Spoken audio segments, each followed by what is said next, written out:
ஆண்டவராக இயேசு கிறிஸ்துவின் நாமத்தினாலே மீண்டும் இந்த ஷார்ட் சர்மன் வழியாக உங்களை சந்திப்பதில் மிகுந்த சந்தோஷம். ஏன் விழுந்தார்கள் என்கிறதான தலைப்பின் கீழ் ராஜ்யபாரங்கள் ஏன் விழுந்தன என்பதை குறித்து நாம் பார்த்து கொண்டே இருக்கிறோம். ஏற்கனவே நாம் எகிப்திய சாம்ராஜ்யமும் அசிரிய சாம்ராஜ்யமும் ஏன் விழுந்தது என்று சொல்லி நாம் பார்த்திருக்கிறோம். இந்த வெளிப்படுத்தின விசேஷம் 17ஆம் அதிகாரம் 9ஆம் வசனம் முதல் 11ஆவது வசனம் வரைக்கும் அந்த இடத்துல சொல்லப்பட்டிருக்கிற 8 சாம்ராஜ்யங்கள், அதில் 5 பேர் விழுந்தார்கள்னு இருக்கு. இந்த 5 பேர் ஏன் விழுந்தார்கள் அப்படிங்கிற தலைப்பில் தான் நம்ம பார்த்துட்டு இருக்கிறோம். அதில் முதலாவது எகிப்தை பார்த்து விட்டோம், அசிரியாவை பார்த்து விட்டோம். இப்பொழுது நாம் அடுத்து பார்க்க போகிறது 3வது சாம்ராஜ்யம், பாபிலோனிய சாம்ராஜ்யம். அதாவது கிமு 600ஆம் நூற்றாண்டுகளிலிருந்து இந்த சாம்ராஜ்யங்கள் இருக்கிறது. அந்த சாம்ராஜ்யத்தில் வந்த பிரபலமான ராஜாவாக நேபுகாத் நேச்சார் பார்க்கப்படுகிறார். இந்த நேபுகாத் நேச்சாருக்கு அப்பா ஒருத்தர் இருந்தார், அவரும் ஒரு பிரபலமான ராஜா தான். அவர்கிட்ட இருந்தால் ராஜ்யபாரம் நேபுகாத் நேச்சாருக்கு வருகிறது. ஆனால் நேபுகாத் நேச்சாருடைய காலம் தான் வல்லரசின் காலம். முழுவதுமாக உலகத்தை அவர் ஆளுகை செய்கிறதான காலம். உதாரணமாக 1931 வரைக்கும் சாதாரண நாடாக தான் இருந்தது. 31க்கு பிறகு அது வல்லரசாக மாற்றப்பட்டது. அதே மாதிரி இந்த பாபிலோனிய சாம்ராஜ்யம் என்பது ஹமுராபி காலத்திலிருந்து காணப்பட்டாலும் கூட நேபுகாத் நேச்சாரின் காலத்தில் அது வல்லரசாக காணப்பட்டது. ஆனால் இந்த பாபிலோன் என்பது அதிகப்படியாக எருசலேமுக்கு பிறகு வேதத்தில் அதிகமாக யூஸ் பண்ணப்படுகிறதான ஒரு நகரத்தின் பெயர். காரணம் என்ன அப்படின்னு பார்த்தீங்கன்னு சொன்னால், இந்த பாபிலோன் எப்படி எருசலேம் நமக்கு ஆவிக்குரிய விதத்தில் ஒரு ஸ்பிரிச்சுவலாகவும் உலக பிரகாரமாகவும் இருக்கிறதோ, அதே மாதிரி பாபிலோன் என்பது ஒரு ஈவில் ஸ்பிரிட்டுக்கு உலக பிரகாரமான ஒரு பட்டணமாகவும் ஈவில் ஸ்பிரிட்டுக்கு ஹெட் குவார்ட்டர்ஸாகவும் இருக்கிறது. உதாரணமாக தேவனுடைய ஹெட் குவார்ட்டர்ஸ் எருசலேமில் இருக்கிற மாதிரி பிசாசுடைய ஹெட் குவார்ட்டர்ஸ் பாபிலோனில் முதல்ல ஆரம்பித்தது. அங்கிருந்து தான் எல்லாம் விரட்டப்பட்டது. ஏறக்குறைய இயேசு கிறிஸ்து பரமேறி போகிற வரைக்கும் பாபிலோன் இருக்கிறது. ஏனென்று சொன்னால் பேதுரு நிருபங்களை எழுதும் போது பாபிலோனிலும் அந்த நிருபங்கள் வாசிக்கப்பட வேண்டும் என்று சொல்லுகிறார். ஆனால் அதற்கு பிறகு பாபிலோன் என்கிறதான பட்டணம் அழிக்கப்பட்டு அதனுடைய ஸ்பிரிட் இப்பொழுது இருக்கிறது. அதனால தான் நம்ம 7 மலை உள்ள நகரத்தில் அந்த ஸ்திரீ உட்கார்ந்து இருக்கிறாள். அந்த ஸ்பிரிட் இருக்கிறது, அந்த ஆவியானது கிரியை செய்கிறது. இந்த பாபிலோன் என்பது மாந்திரீகத்திற்கும் இன்னும் பலவிதமான அருவருக்கத்தக்க காரியங்களுக்கும் பிசாசின் கிரியைகளுக்கும் பேர் போனதான இடம். அது அந்த காரியங்கள் அங்கிருந்து கிரியை செய்து உலகம் முழுவதும் போனது. எப்படி எருசலேமிலிருந்து புறப்பட்டு பரிசுத்த ஆவியானவர் உலகம் முழுவதும் ஆளுகை செய்ய தொடங்கினாரோ 2ஆம் அதிகாரம் அப்போஸ்தலர் நடவடிக்கைகளில், அதே மாதிரி பாபிலோன்லேருந்து புறப்பட்டு தான் இந்த ஆவிகள் எல்லாம் உலகம் முழுக்க போச்சுங்கிறது ஒரு நிதர்சனமான உண்மை.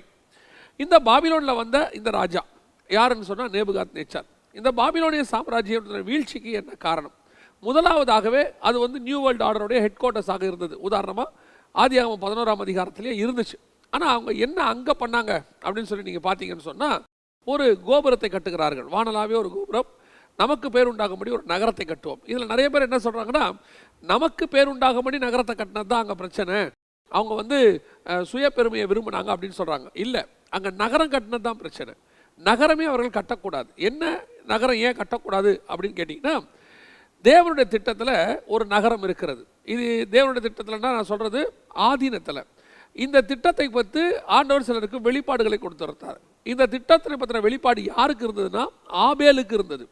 ஆபேலிருந்து எபிரேயர் 11ஆம் அதிகாரத்தில் நீங்கள் வாசிச்சிங்கன்னா, ஆபேலிருந்து 32வது வசனத்தில் பின்னு நான் என்ன சொல்லுவேன், சிம்சோன், யெப்தா, பாராக், தாவீது, சாமுவேல் என்பவர்களை குறித்தும் தீர்க்கதரிசிகளை குறித்தும் விவரம் சொல்ல வேண்டும், காலம் போதாதுன்னு இருக்கு. ஸோ இவங்க எல்லாருக்குமே ஒரு விஷன் இருந்துச்சு. என்ன விஷன்? ஆபேலிருந்து தீர்க்கதரிசிகள் வரைக்கும் என்ன விஷன் அப்படின்னு கேட்டிங்கன்னு சொன்னால், தேவன் தாமே கட்டி உண்டாக்கின அஸ்திவாரம் உள்ள நகரங்களுக்கு அவர் காத்திருந்தார். அப்போ அந்த நகரம் என்பது எதை குறிக்கிறது? புதிய எருசலேம், வரப்போகிற நகரம். ஸோ இந்த வரப்போகிற நகரம் ஒன்று இருக்கிறது என்கிறதான விஷன் எப்போ இவங்களுக்கு கிடைச்சிச்சோ அப்போவே பிசாசு என்ன பண்ணிட்டான், அதற்கான இன்னொரு மாடல், இன்னொரு நகரத்தை அவன் உண்டாக்கினான். அந்த நகரம் தான் காயின் உண்டாக்கின நகரம். தன்னுடைய பையன் பேரில் அதை கட்டினான் என்று சொல்லி நாம் பார்க்கிறோம். அந்த நகரம் என்பது பிசாசினுடைய ஹெட் குவார்ட்டர்ஸ். தேவன் ஒரு நகரத்தை உண்டாக்க போகிறார். அதுக்கு மாடலாக நான் எப்போவும் சொல்லுவேன், தேவனுடைய திட்டம் ஒன்று இருக்கிறது என்றால் அதுக்கு ஆல்டர்னேட்டாக ஒரு திட்டத்தை பூமியில் பிசாசு உண்டாக்குவார். வானத்தில் உங்களுக்கு ஒன்று இருக்கிறது என்று சொன்னால், அதே மாதிரி பூமியில் ஒன்று உண்டாக்கி அது ஒரு இம்மைக்குரியது, ஒரு அழிவுக்குரியது, அதை கொண்டு வந்து அதன் மேலே உங்களுக்கு வாஞ்சையை வர வைத்து உங்களை அந்த ஒரிஜினல் நகரத்துக்கு போக விடாமல் தடுப்பான். அதுதான் பிசாசுடைய திட்டம். வெறும் நகரத்தை மட்டும் இல்லை, எந்த ஒரு விஷயம் உங்களுக்கு ஒரு அழைப்பு இருக்குது, ஸ்பிரிச்சுவல் அழைப்பு இருக்குது, அந்த அழைப்பில் நீங்கள் போனீங்கன்னா பரலோகத்துக்கு போய் தேவனிடத்துலேருந்து நீங்கள் ஜீவனிடத்தை பெறக்கூடியதான அழைப்பாக இருக்கும். ஆனால் அதுக்கு ஆல்டர்னேட்டாக உங்களுக்கு இங்கே ஒரு வேலையை கொடுப்பான். அந்த வேலை எப்படி இருக்கும்னு கேட்டிங்க சொன்னால் ஒரு நோபல் ஒர்க்கு மாதிரி தான் இருக்கும். சோஷியல் சர்வீஸ், அநேகருக்கு உதவி செய்வது, இப்படி உங்களை இந்த மாதிரி திருப்பி உங்களை இப்போ என்ன சொல்ல வைப்பா, யோசித்து பாருங்கள். நீங்கள் காணாத தேவனுக்கு என்னென்னவோ ஊழியம் பண்ணுறேன், சுவிசேஷம் சொல்கிறேன், அதை விட ரொம்ப முக்கியம் காண்கிற மனுஷனுக்கு நீங்கள் என்ன செய்யணும், சர்வீஸ் பண்ணணும் அப்படின்னு. தேவன் என்ன சொல்கிறாரு, நீ இவனுக்கு சர்வீஸ் பண்ணு இல்லைன்னு சொல்லலை, தேவ சித்தத்தோட பண்ணு. என் சித்தம் இவனுக்கு பண்ண வேண்டியதாக இருந்தால் நீ அவனுக்கு பண்ணு, ஆனால் என்னுடைய சித்தம் ஊழியம் பண்ண ஊழியம் பண்ணு, என்னுடைய சித்தம் என்னவோ. ஸோ உங்களுடைய ஆல்டர்னேட்டாக உங்களை என்ன செய்வாங்க, திருப்புவாங்க. அது தப்பான விஷயமா தான் இருக்கணும்னே கிடையாது. பிசாசு எப்பவுமே உங்களை தேவனை விட்டு திருப்பும் போது பாவத்துக்கு திருப்புறானோ இல்லையோ, தேவ திட்டத்தை விட்டு திருப்பிடுவான். அதுக்கப்புறம் பாவத்துக்குள்ளே நம்ம போயிடுவோம். அதான் பிசாசுடைய பிளான். அப்போது ஒரு நகரத்தை காயினை வச்சு கட்டினான். அந்த நகரம் நோவா காலத்தில் அழிக்கப்பட்டது. இப்போ அடுத்து 11ஆம் அதிகாரத்தை அடுத்த நகரம் கட்டுறாங்க. நம்ம இந்த நகரத்தை மறந்துடக்கூடாது. நம்ம ஏன் இதெல்லாம் பைபிளில் கொடுத்துருக்குறாங்க, காயின் போய் ஒரு நகரத்தை கட்டினான், இது எதுக்கு நமக்கு சொல்லணும்? இது வெறும் இப்போ யோசித்து பாருங்க, நம்ம வர்றது சேத்தோடைய வம்சத்தில் வரும். காயினை பற்றி சொல்ல வேண்டிய அவசியமே இல்லையே. அப்படின்னா காயின் தான் வரப்போகிற ஆன்டிகிரைஸ்டோட ஸ்பிரிட்டினுடைய ஹெட் குவார்ட்டர்ஸ், அதை உருவாக்குனது. அந்த நகரத்துக்குள்ளே என்னென்ன இருந்துச்சுன்னு சொல்லி அங்கே சொல்லியிருப்பாங்க பாருங்க. அதான் ரொம்ப முக்கியம். அந்த நகரத்துக்குள்ளே மியூசிக் இருந்தது, அந்த நகரத்துக்குள்ளே என்டர்டைன்மெண்ட் இருந்தது, அந்த நகரத்துக்குள்ளே வியாபாரம் இருந்தது, அந்த நகரத்துக்குள்ளே எல்லாமே இருக்குது. அப்போ என்ன அர்த்தம், இதெல்லாமே உலகம். உலகத்துக்குள்ளே என்னென்ன இருக்குதோ எல்லாம் அங்கே இருந்திருக்கும். உலகத்துடைய ஆரம்பம் அங்கே இருக்கும். இதான் பிசாசு உருவாக்குனது. இன்றைக்கும் பிசாசு ஸ்பிரிச்சுவாலிட்டிக்கு ஆல்டர்னேட்டாக உங்களுக்கு எதை வச்சிருக்கிறான், மீடியா, உலகத்தில் உள்ள என்டர்டெயின்மெண்ட்டு, உலகத்தில் உள்ள உறவுகள், உலகத்தில் உள்ள புஸ்தகங்கள், இது எல்லாத்தையும் ஆல்டர்னேட்டாக வச்சு இதை நீங்கள் கான்சன்ட்ரேட் பண்ண வைக்கிறான். இதான் உலகத்தின் நகரம், இதான் சிட்டி. வேர்ல்ட்லி சிட்டியும் ஹெவன்லி சிட்டியும் ஆப்போசிட். இந்த ஹெவன்லி சிட்டிக்கு அகைன்ஸ்டாக கட்டப்பட்ட முதலாவது வேர்ல்ட்லி சிட்டி தான் காயின் கட்டினது. காயின் கட்டின பிறகு அடுத்த சிட்டி யார் கட்டினான்னு கேட்டால் 11ஆம் அதிகாரத்தில் பாபேல் கோபுரம். இந்த பாபேல் சிட்டி அழிக்கப்படுது. பாபேல் சிட்டி அழிக்கப்பட்ட பிறகு நினிவே, அசிரிய சாம்ராஜ்யம், அந்த சிட்டியும் அழிக்கப்படுகிறது. இப்போ நல்லா கவனிச்சு கொள்ளுங்க. அடுத்த சாம்ராஜ்யம் நேபுகாத் நேச்சாரின் பாபிலோனிய சாம்ராஜ்யம். இந்த நேபுகாத் நேச்சாருடைய பாபிலோனிய சாம்ராஜ்யத்தை குறித்து பார்க்கும்போது 2 காரியத்தை நான் முக்கியமாக சொல்ல விரும்புகிறேன். முதல்ல அந்த நகரத்தை பற்றி நான் பேசிடுறேன். நகரத்தை பற்றி உங்களுக்கு தெரிஞ்சுக்க வேண்டியது அவசியம். நேபுகாத் நேச்சாருடைய வீழ்ச்சிக்கு காரணம் என்ன அப்படின்னு பார்த்தீங்கன்னு சொன்னால், அவன் சொல்லக்கூடியதான வசனம் தானியேல் புஸ்தகம் 4ஆம் அதிகாரம் 29, 30. 12 மாதம் சென்ற பின்பு ராஜா பாபிலோன் ராஜ்யத்தின் அரமனை மேல் உலாவிக் கொண்டிருந்தான். இது என் வல்லமையின் பராக்கிரமத்தினால் என் மகிமை பிரஸ்தாபத்திற்கென்று ராஜ்யத்தின் அரண்மனையாக நான் கட்டின மகா பாபிலோன் அல்லவா என்று சொன்னான். அவன் நகரத்தை பற்றி பேசுகிறான். நல்லா கவனிச்சுக்கொள்ளுங்க. ஒரு சிட்டியை கட்டிட்டு அந்த சிட்டி என் மகிமை பிரஸ்தாபத்துக்கென்று. எல்லாரும் நினைக்கிறாங்க ஒரு பெருமையான வார்த்தை. இல்லைங்க, இதுக்கு பின்னாடி வேறொன்று இருக்கு. வெறும் பெருமை மட்டும் இல்லை, இவன் தேவனுக்கு அகைன்ஸ்டான ஸ்பிரிச்சுவல் ஹெட் குவார்ட்டர்ஸ் ஒன்று கட்டியிருக்கிறான். இந்த பாபிலோன் தான். அதனால தான் ஆண்டவர் சொல்றார் வெளிப்படுத்தல் 17:5 மகா பாபிலோன் வேசிகளுக்கும் பூமியில் உள்ள அருவருப்புகளுக்கும் தாய் என்னும் நாமம் அவள் நெற்றியில் எழுதியிருந்தது. அதே வார்த்தையை இங்கே சொல்ற பாருங்க, மகா பாபிலோன். அங்கே சொல்லப்பட்ட மகா பாபிலோன், இங்கே சொல்லப்பட்ட மகா பாபிலோன். இந்த மகா பாபிலோன் என்பது தேவனுக்கு விரோதமாய் கட்டப்பட்டதான மிகப்பெரிய நகரம்.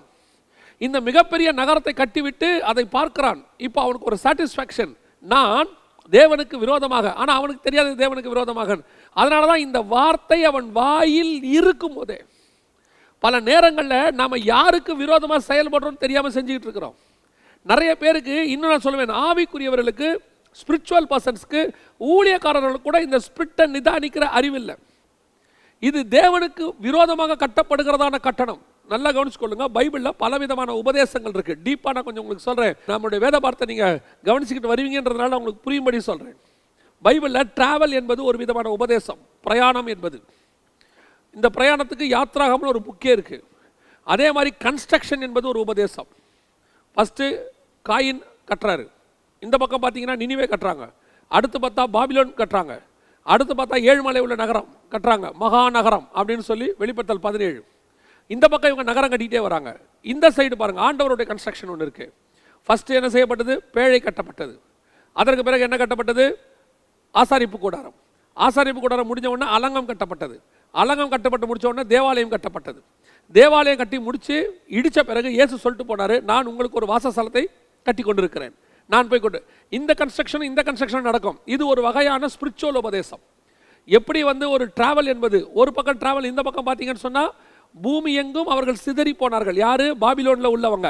இவங்க பாபிலோன் ஸ்பிரிட்டை உலகம் ஃபுல்லாக கொண்டு போனாங்க. இது ஒரு டிராவல். இதே மாதிரி அப்போஸ்தலர் நடவடிக்கைகள் 2ஆம் அதிகாரத்தில் அவர்கள் பூமி எங்கும் சிதறி போனார்கள். அது ஒரு டிராவல். இங்கே ஈவில் ஸ்பிரிட் டிராவல் பண்ணுது, அங்கே ஹோலி ஸ்பிரிட் டிராவல் பண்ணுது. இந்த ரெண்டு உபதேசத்தை நம்ம புரிஞ்சுக்கணும். அதே மாதிரி தான் இந்த கன்ஸ்ட்ரக்ஷனும், இதுக்கு பின்னாடி இருக்கிற ஸ்பிரிச்சுவல் காரியங்கள். நீங்கள் இன்னைக்கு எதை கன்ஸ்ட்ரக்ட் பண்ணிட்டு இருக்கிறீங்க? இன்னைக்கு நாம ஆவிக்குரிய சபையை கன்ஸ்ட்ரக்ட் பண்ண வேண்டியவங்க. ஆமாம், நாங்கள் ஆவிக்குரிய சர்ச்சை கட்டுறோம். ஆவிக்குரிய சபை என்பது நீங்களும் நானும். நாம தான் ஆலயம். நம்ம கன்ஸ்ட்ரக்ட் பண்ணுறதுக்கு தான் இன்னைக்கு ஆண்டவர் கொண்டாந்தார். இதுக்கு தான் 5 வகையான ஊழியம், இதற்குத்தான் வேதாகமம், இதுக்குத்தான் ஊழியக்காரர்கள், எல்லாம் இதுக்கு தான். எதுக்கு? நம்மை கன்ஸ்ட்ரக்ட் பண்ணுவதற்கு, இந்த ஆலயத்தை கன்ஸ்ட்ரக்ட் பண்ணுவதற்கு, இந்த சரீரம் என்கிறதான பலிபீடத்தையும் ஆத்மா என்கிற பரிசுத்த ஸ்தலத்தையும் ஆவி என்கிற மகா பரிசுத்த ஸ்தலத்தையும் உண்டாக்குவதற்கு. இதுக்கான ஊழியம் போய் இன்னைக்கு உங்களை வச்சு பெரிய ஆலயங்கள் கட்டப்படுது. தேவனுடைய சித்தம் என்பது எதில் இருக்கிறது தெரியுமா? உன்னை கன்ஸ்ட்ரக்ட் பண்ணுவதில் இருக்கு. என்ன கன்ஸ்ட்ரக்ட் பண்றதுக்கு தான் அவங்க டைம் ஸ்பெண்ட் பண்ணணும், ஊழியர்களும் ஊழியங்களும். உன்னை வைத்து அவர்கள் ஆலயங்களை கட்டுகிறார்கள் என்று சொன்னால் அதில் ஏதோ மிஸ்டேக் இருக்கிறது அர்த்தம். ஒருவேளை இல்லைங்க, ஆண்டவர் எங்களுக்கு திட்டமாக சொல்லியிருக்கிறாரு, இவ்வளோ பெரிய ஆலயம் கட்ட தான் சொன்னார், சித்தம் தேவ சித்தம் கட்டுங்கள், இல்லை என்று சொல்லவில்லை. ஆனால் அதை தேவன் தான் கட்ட வேண்டும். மகா பாபிலோன் என்பது என் மகிமை பிரஸ்தாபத்திற்கென்று, ஆனால் நீங்களும் நானும் அவர் நாம மகிமைக்கென்று கட்டப்பட்டு கொண்டிருக்கிறோம். Spiritually we want to be built. நாம இன்னைக்கு பிசிக்கலி பில்ட் பண்ற சர்ச்சை பத்தி பேசிக்கிட்டே இருக்கிறோம், கான்சன்ட்ரேட் பண்ணிட்டே இருக்கிறோம். அதுக்கு தான் ஆண்டவர் எல்லா கதவையும் அடைச்சி வச்சிருக்கிறாரு. உன்னை பில்ட் பண்ணு. முதல்ல இந்த 1 வருஷம் ஆண்டவர் என்ன பண்ணாரு? பிசிக்கல் சர்ச்சை மூடிட்டு ஸ்பிரிச்சுவல் சர்ச்சை திறந்துருக்கிறார். நீங்க ரெடி ஆகுங்க, நீங்க ஜோம் பண்ணுங்க. வீட்டில இருந்து ஜோம் பண்ணுவீங்களோ, கூடி ஜோம் பண்ணுவீங்களோ, எல்லாரும் சேர்ந்து ஜோம் பண்ணுவீங்களோ, எங்க வேணாலும் ஜோம் பண்ணுங்க. ஆனா நீங்க ஜோம் பண்ணணும். That is very important. திருப்பியும் சொல்றேன், நிறைய பேர் நினைச்சுக்கிறாங்க அப்ப பெரிய சர்ச்சை தேவசித்தம் இல்லையா? அது தேவசித்தமாக இருந்தாலும் உனக்கு விஷன் கொடுத்தவர் அதை கட்டுவதற்கான வசதி வாய்ப்புகளையும் ஏற்படுத்தி கொடுப்பார். இன்னைக்கு என்ன நடக்குது? யாருடைய மகிமை பிரஸ்தாபத்துக்கு என்று கட்டப்படுகிறது? பாபிலோடைய வீழ்ச்சி எங்கே வந்தது? அந்த வார்த்தை வாயில் இருக்கும் போதே. நான் சொல்லுவேன், ஊழியக்காரன் எப்பொழுது ஜனங்களிடத்தில் பணம் வாங்கும் நோக்கத்தோடு கூட பிரசங்கம் பண்ணுகிறானோ, அது எவாஞ்சலிஸ்டாக இருக்கட்டும், தீர்க்கதரிசியாக இருக்கட்டும், அல்லது மற்ற ஊழியக்காரர்களாக இருக்கட்டும், எந்த வகையான ஊழியம், நீங்கள் வெறும் பத்திரிகை ஊழியம் கூட நடத்துங்க. அந்த பத்திரிகை ஊழியத்தில் அவன்கிட்ட பணம் வாங்குற நோக்கத்தோடு கூட நடத்துனீங்கன்னா, உன்னுடைய நோக்கம், உன் சிந்தனை உன்னுடைய சிந்தனைக்குள் இருக்கும் போதே தேவன் உன்னை விட்டு விலகி போனார். பணத்துக்கு ஊழியம் பண்ணுவதற்கு நிறைய பேர் என்ன சொல்றோம்? எல்லாவற்றையும் விட்டு நான் இதுக்காக வந்தேன். ஆவிக்குரியவர்கள் கூட எல்லாவற்றையும் விட்டு நாங்கள் இங்கே வந்தோம். சரி, வந்துட்டு என்ன பண்றோம்? இங்கே வந்து இதை வச்சு எல்லாத்தையும் சம்பாதிக்க நினைக்கிறோம். எல்லாத்தையும் விட்டுட்டு இங்கே வந்தோம், இதை வச்சு இப்போ நம்ம எதெல்லாம் விட்டோமோ அதை சம்பாதிக்க நினைக்கிறோம்.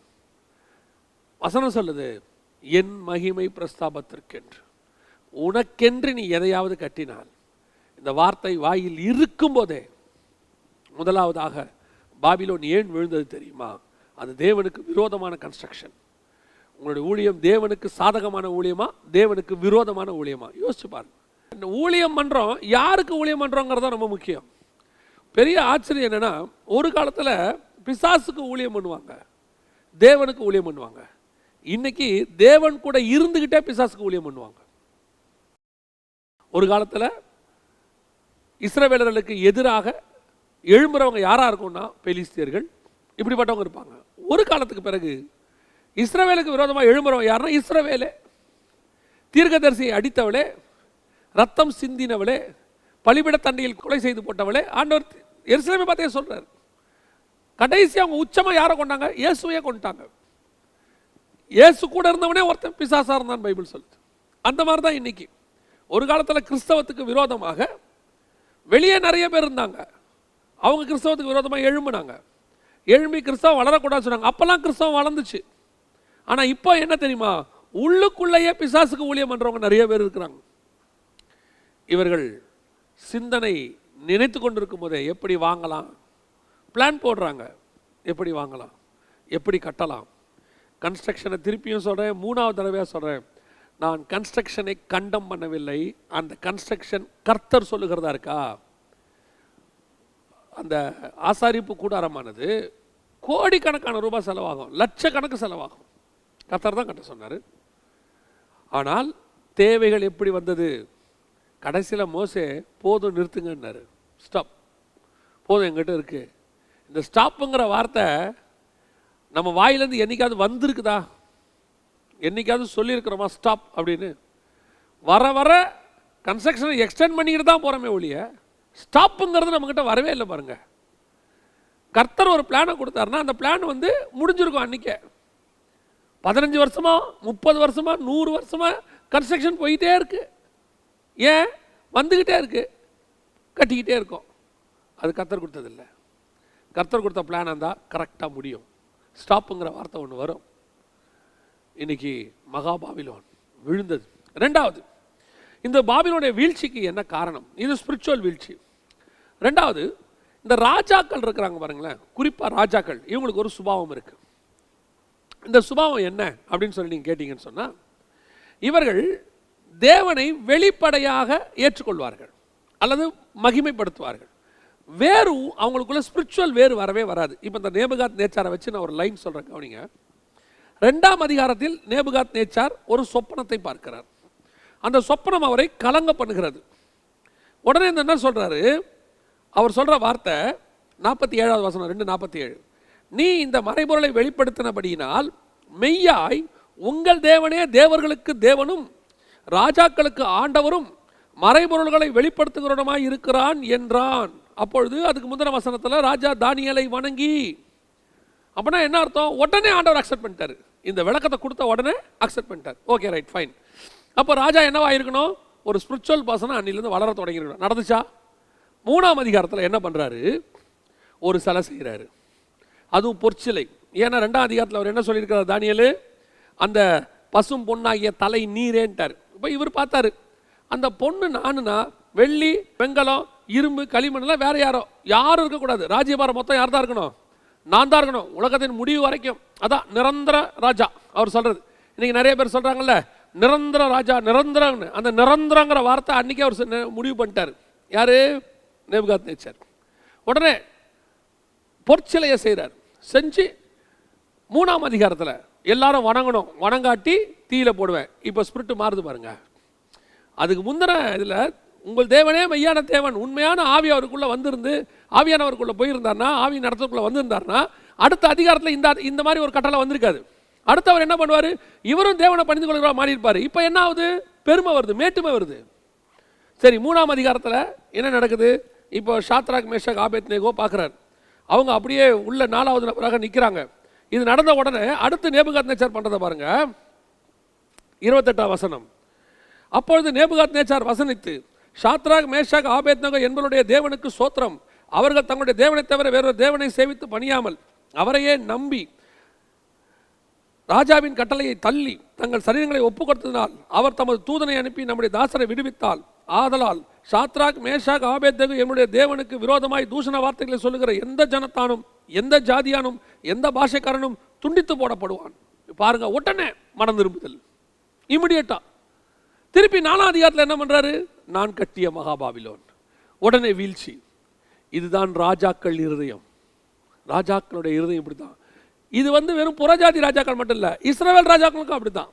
இஸ்ரவேல் ராஜாலேயே ஒரு 2-3 ராஜா தாங்க நல்ல ராஜா. ஒரு உதாரணமாக எடுத்துக்கிட்டீங்கன்னு சொன்னால் தாவீது.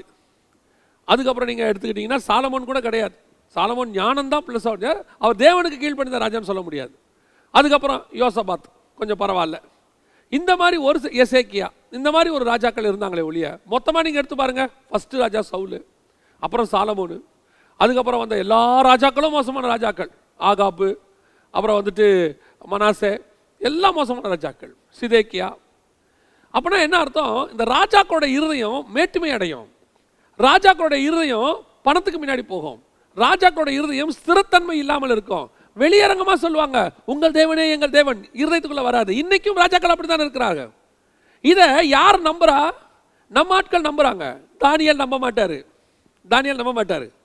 அன்னைக்கு சொன்ன மாதிரியே தான் இன்னைக்கு உலகத்தில் ராஜாக்கள்லாம் சொல்றாங்க, இயேசு கிறிஸ்துவை ஓட்டுக்காக பயன்படுத்திக்கிறாங்க, கிறிஸ்தவர்களை ஓட்டுக்காக பயன்படுத்தி கொள்றாங்க. உங்களுக்கு ஆதரவாக இருப்போம், அப்படி இருப்போம், இப்படி இருப்போம், நாங்கள் வந்தால் இதை கொடுப்போம், அவங்க அதை கொடுப்போம். எல்லா நாட்டிலையும் சொல்கிறேன், not only in Tamil Nadu, I am talking about all over the world. வாக்குறுதி கொடுக்கப்படுது. உடனே இயேசு கிறிஸ்துவை போல உண்டா, அவரை மாதிரி தேவன் உண்டா? உடனே இவங்க சொன்னா நம்ம ஆட்கள் பாருங்க, அவர் மேடையில் இப்படி பேசிட்டாரு. அடுத்து ஆட்சிக்கு வந்த பிறகு என்ன நடக்குது, அதான் முக்கியம். அதுக்கப்புறம் தூக்கி போட்டு மிதிப்பாங்க. உடனே மக்கள் நம்புறாங்க, ஓ அவங்க நம்புறேன். இப்போதான் நாம் என்ன சொல்லணும் தெரியுமா, தானியேல் மாதிரி சொல்லணும். தானியேல் சொல்ற வார்த்தையை கவனிங்க. 5ஆம் அதிகாரம் 17வது வசனம். அப்பொழுது தானியேல் ராஜாவின் சமூகத்தில் பிரதியுத்தரமாக, உம்முடைய வெகுமானங்கள் உம்மிடத்திலேயே இருக்கட்டும், உம்முடைய பரிசுகளை வேறொருவனுக்கு கொடும் அப்படின்னு சொல்லி அந்த ராஜா கொடுக்குற கணத்தை தூக்கி அடிக்கிறான். உன்னால் வர்ற பதவி எனக்கு தேவையில்லையா, நீ கொடுக்குற ஆசீர்வாதம் எனக்கு தேவையில்லையா, எல்லாத்தையும் தூக்கி போடு. ஏன், என்னை கனப்படுத்துகிறவர் ஒருவர் இருக்கிறார், என்னை ஆசீர்வதிக்கிறவர் ஒருவர் இருக்கிறார். என்னை ஆசீர்வதிக்கிற நீ இன்னைக்கு ராத்திரி க்ளோஸ் ஆயிடுவ. பெல்ஷாத்சார் அன்னைக்கு ராத்திரியோட முடிய போறாரு. அப்ப நீ கொடுக்கிற ஆசீர்வாதம் நிரந்தர ஆசீர்வாதம் இல்லை, நீயே நிரந்தரமானவ இல்லை. இந்த நிரந்தரம் இல்லாதவர்கள் கொடுக்கிற நிரந்தரம் இல்லாத ஆசீர்வாதத்துக்கு நிரந்தரமான தேவனை தேடுகிற தேவ மனுஷர்கள் பணிய மாட்டார்கள். பெல்ஷாத்சாருக்கு முன்னாடி அவன் சொல்றான், உன் வெகுமானங்கள் உங்ககிட்டே இருக்கட்டையா, உன்னுடைய பொற்சனி உங்ககிட்டே இருக்கட்டும், எல்லாத்தையும் வேற யாருக்காவது கொடு. இப்படி ஒரு ராஜாவை பார்த்து பேச முடியுமா? அதுவும் எப்படிப்பட்ட ராஜா, நல்ல ராஜா கிடையாது, கொடுமையான ராஜா, மறுமாண்டி ஆடுகளோட உட்காந்து மது அருந்துகிற ராஜா, மோசமான ராஜா, குடிகார ராஜா. அவனை பார்த்து இவன் சொல்றான், எல்லாத்தையும் நீயே வச்சுக்கியா, ஏன் நீயே இன்னைக்கு நாத்திரி செத்து போற. நிரந்தரம் இல்லாதவர்கள் டெம்பரவரி, ராஜ்ய பாரங்கள் டெம்பரவரி, மேலே உட்கார்ந்திருக்கிறவர்கள் டெம்பரவரி, உலகம் டெம்பரவரி, உலகத்தின் ஆசீர்வாதங்கள் டெம்பரவரி. அந்த டெம்பரவரிக்காரங்க கொடுக்கிற ஆசீர்வாதத்துக்கு ஆவிக்குரியவர்களும் ஊழியக்காரர்களும் நீங்கள் வாஞ்சித்து போகிறீர்களா? அல்லது அழியாத நித்திய ராஜா, அழியாத கிரீடம், ஜீவ கிரீடத்தை தரப்போறாரே, அவர் வரும்போது அவன் கிரீக்கத்தக்கதான பலன் வரப்போதே, அதை நோக்கி போறீங்களா? இன்னைக்கு திடீர்னு கூப்பிட்டு அரசியல்வாதிகள் உங்களுக்கு ஒரு போஸ்டிங் கொடுக்குறாங்கன்னா உடனே உங்க வாயில தேவனை புகழ்றதுக்கு பதிலாக அவங்கள புகழ்றீங்க. யாரையும் குறை கூற வேண்டாம், யாரையும் கனவீனப்படுத்த வேண்டாம், எல்லாருக்கும் மரியாதை கொடுப்போம். ஆனா துதிகன மகிழ்ச்சி புகழ்ச்சி அத்தனையும், இந்த புகழ் என் வாயிலிருந்து ஆண்டவராக இயேசு கிறிஸ்து ஒருவரை தவிர வேறு ஒருத்தரை புகழாது. அவ்வளோ பெரிய வேதநாயகம் சாஸ்திரியாரை கூப்பிட்டு கேட்குறாங்க, ராஜாவை குறித்து ஒரு பாட்டு பாடு, ஒரே ஒரு பாட்டு பாடுங்க. அவர் சொல்றாரு, இயேசுவையே துதி செய் மனமே, நீ இயேசுவையே துதி செய், வேற ஒரு ராஜாவை குறித்து என் வாயில பாட மாட்டேன்.